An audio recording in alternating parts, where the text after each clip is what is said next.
à chacune de 60 milliards de cellules de l'organisme. Nous avons à peu près 60 milliards de cellules dans notre organisme. Et c'est le sang qui transporte tous les éléments nécessaires pour que ces cellules vivent. S'il n'y a pas de sang, eh bien, ces cellules ne peuvent pas vivre. Ainsi, l'organisme ne peut pas fonctionner correctement. Et le sang est constitué de 4 éléments principaux. Il y a les globules rouges, il y a les globules blancs, il y a les plaquettes et il y a le plasme. Nous allons essayer d'examiner chaque élément pour voir son rôle dans le corps humain, parce que cela va nous permettre de faire un parallélisme avec ce qui se passe au niveau spirituel. Commençons avec le globule rouge. Je vais vraiment être bref parce qu'il y a beaucoup de choses que nous pouvons dire concernant ces différents éléments du sang, mais je vais brièvement en parler. Le globule rouge contient de l'hémoglobine. Ce sont les cellules les plus abondantes de l'organisme. Ils constituent en fait à peu près 45% du sang. Et ce sont les globules rouges qui donnent la couleur du sang. Leur rôle, ils font le transport de 99% en besoin d'oxygène et du gaz carbonique entre le poumon et toutes les cellules de l'organisme. Donc, si nous respirons, si l'organisme a de l'oxygène, ce sont les globules rouges qui transportent cet oxygène à travers le corps. Si quelqu'un n'a pas de globules rouges, il va se poser un problème pour l'oxygène. Et le deuxième rôle des globules rouges, c'est qu'ils éliminent le dioxyde de carbone. Tous les déchets qui sont dans le corps, ce sont les globules rouges qui les éliminent. Nous connaissons les déchets du corps. Nous allons par exemple aux toilettes, nous allons nous soulager. Eh bien, ce sont les globules rouges qui permettent que cela ait lieu. Nous transpirons par exemple. Si on n'a pas de globules rouges, eh bien, ce phénomène ne peut pas se produire dans notre corps. Et nous passons aux globules blancs. Les globules blancs font partie du système immunitaire du corps. Leur fonction principale, c'est d'assurer la défense de l'organisme contre les agents infectieux. C'est-à-dire quand il y a les bactéries qui viennent, quand il y a des virus qui viennent, une maladie qui vient, eh bien, ce sont les globules blancs qui vont lutter pour vous défendre afin que vous ne puissiez pas attraper cette maladie. C'est la raison pour laquelle vous allez constater que dans notre vie, il peut y avoir une épidémie. Certaines personnes sont affectées par cette maladie, mais d'autres n'en souffrent pas. Pourquoi? Parce que leur système immunitaire lutte et défend l'organisme. Et ces gens-là n'attrapent pas cette maladie. Mais ceux dont les globules blancs sont faibles, ils attrapent facilement toute maladie qui arrive. Et nous passons au troisième élément, les plaquettes. Les plaquettes aident à la coagulation du sang et à la réparation d'un vaisseau. Prenons un exemple. Vous vous blessez, il y a une hémorragie. Eh bien, ce sont les plaquettes qui interviennent pour que le sang s'arrête, pour que l'écoulement du sang s'arrête. Les gens qui ont des problèmes de plaquettes ont difficile à voir le sang s'arrêter quand ils ont une blessure. Et même si vous blessez, vous sentez parfois il y a une partie de notre peau qui s'en va. Mais après un certain moment, la plaie se cicatrise et la peau revient à normale. Et ce sont les plaquettes qui aident justement la réparation de ces vaisseaux. Et les plaquettes sont très très importantes dans notre vie parce qu'elles réparent toutes les déchirures des vaisseaux. Quatrième élément, le plasme.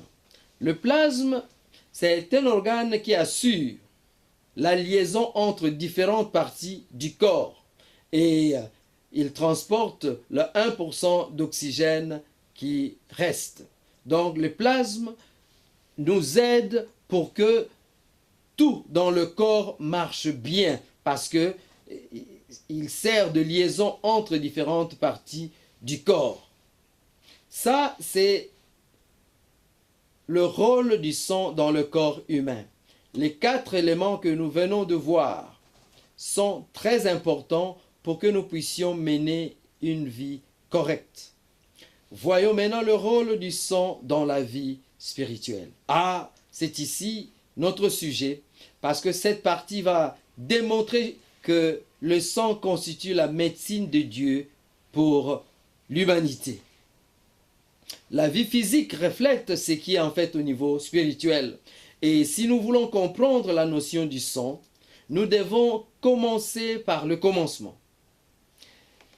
C'est-à-dire aller dans le livre de Genèse et voir ce que Dieu a fait.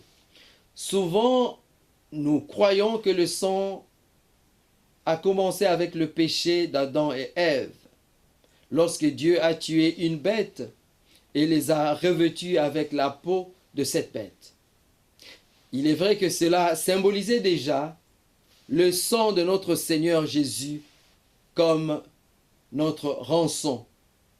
Mais si nous examinons minutieusement la parole de Dieu, nous allons nous rendre compte que tout a commencé plutôt avec la création de l'homme. Prenons par exemple la matière que l'Éternel notre Dieu a utilisée pour créer l'homme. C'est la poussière de la terre. Et nous sommes tous familiers avec le nom de notre premier ancêtre, Adam. Cela se trouve dans le livre de Genèse. Ce mot vient de l'hébreu Adama. Mais quelle est sa signification? Si nous examinons les différentes racines, nous verrons que ce mot est dérivé de plusieurs mots hébreux. Adama, c'est la forme masculine de ce mot et il signifie terre. Et quand nous lisons Genèse 2 au verset 7, nous voyons que Dieu a pris la poussière de la terre pour créer l'homme. Dans ce mot Adama, il y a un mot Edom qui signifie couleur rouge. Et dans ce même mot Adam, nous avons Dam qui signifie sang. Chacun de ces mots a une signification commune, rouge. Dam, sang rouge. Adama, terre rouge. Edom, couleur rouge. Adam, homme formé à partir de la poussière rouge. Il y a donc là une relation entre Adama et Adam dans Genèse 2, 7, qui montre qu'Adam a été créé à partir d'une terre rouge.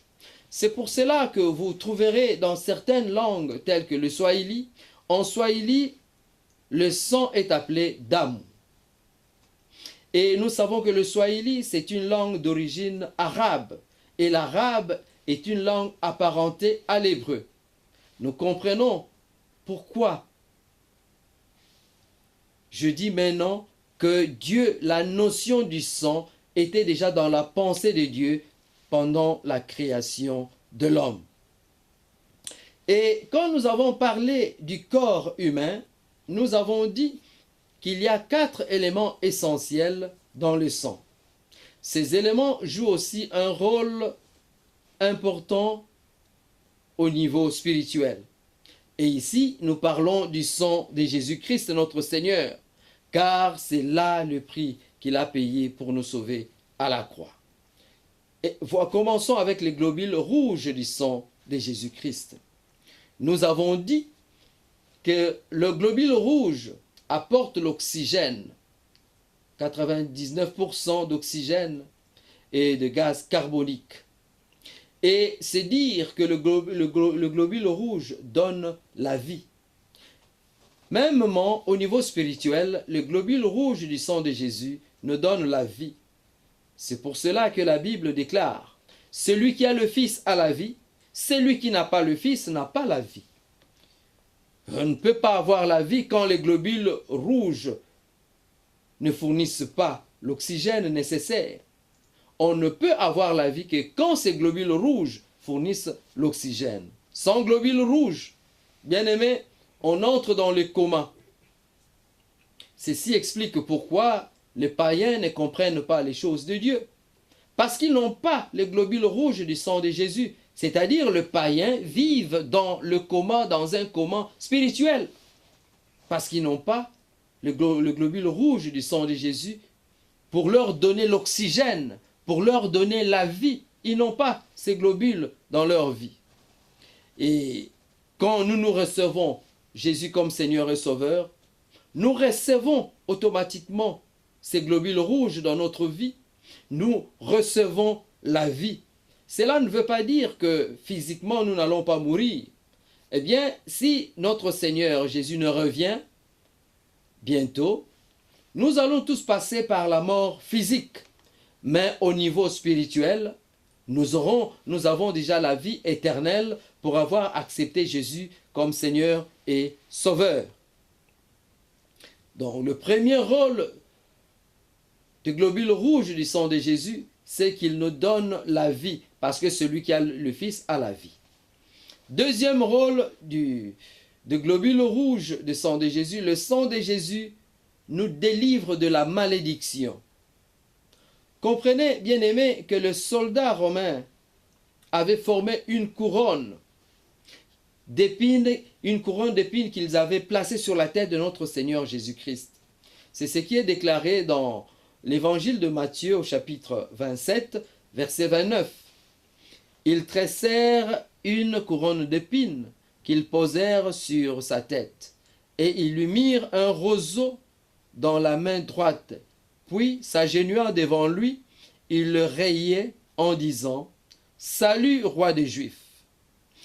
Bien-aimés, dans les environs de Jérusalem se pousse un petit arbuste avec des petites épines très fines, mais très aiguës. Eh bien, les soldats romains en ont tressé une couronne qu'ils avaient placée sur la tête de Jésus-Christ.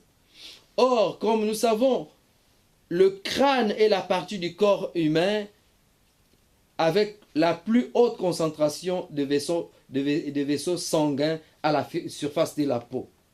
C'est-à-dire que les épines de cette couronne ont coupé le cuir chevelu du Seigneur. Et le sang a coulé à flot sur ses cheveux, sur sa tête, sur son visage. Et qu'est-ce que ce sang dit? Le sang des épines, qu'est-ce que cela dit? Eh bien, dans la Bible, les épines symbolisent la malédiction. Parce que après la chute, Dieu avait déclaré des choses. Dans Genèse 3, versets 17 à 18, nous voyons ceci. Il dit à l'homme, c'est Dieu qui parle à l'homme. Puisque tu as écouté la voix de ta femme et que tu as mangé de l'arbre au sujet duquel je t'avais donné cet ordre, tu n'en mangeras point, le sol sera maudit à cause de toi. C'est à force de peine que tu en tireras ta nourriture tous les jours de ta vie. Il te produira des épines et des ronces, et tu mangeras de l'herbe de champ. Bien-aimés, nous voyons donc que les épines sont signes de la malédiction. Et notre Seigneur, comme il a porté cette couronne d'épines et que le sang a coulé, eh bien, c'est les globules rouges de ce sang nous délivrent de la malédiction. Et nous savons que dans Galates 3, verset 13, on nous dit que notre Seigneur nous a rachetés de la malédiction de la loi.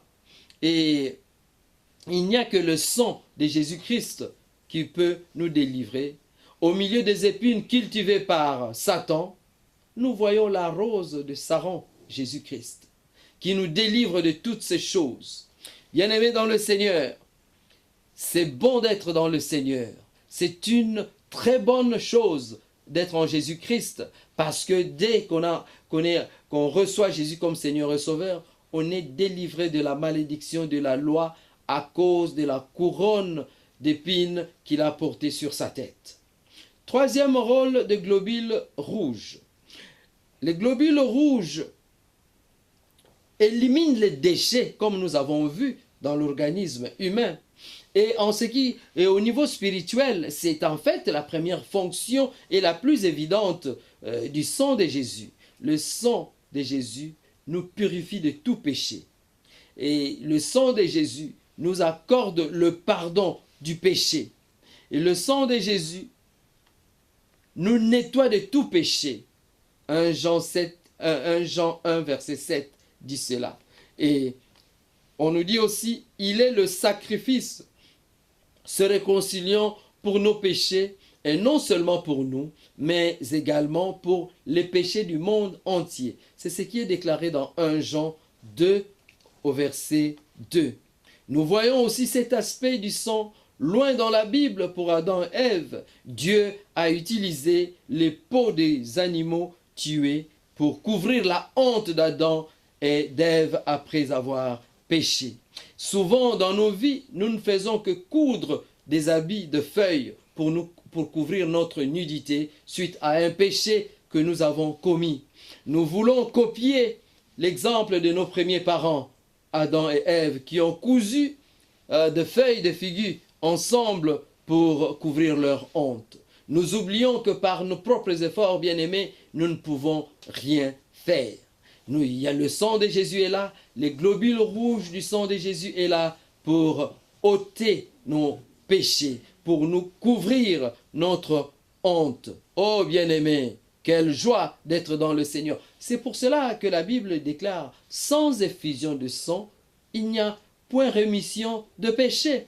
Mais à cause du sang que le Seigneur Jésus a versé à la croix, eh bien nous avons la rémission de péché. Les globules rouges du sang de Jésus font leur travail dans notre vie spirituelle. Est-ce que je peux avoir un amen là où vous êtes? Bien-aimés dans le Seigneur, nous passons aux globules blancs. Qu'est-ce que les globules blancs du sang de Jésus-Christ font dans notre vie spirituelle? Dans le corps humain, nous avons compris que le globule blanc joue un rôle dans le système immunitaire. C'est-à-dire, les globules blancs sont là pour lutter contre les infections qui viennent attaquer l'être humain, l'organisme humain. Au niveau spirituel, même chose. Le globule blanc du sang de Jésus nous protège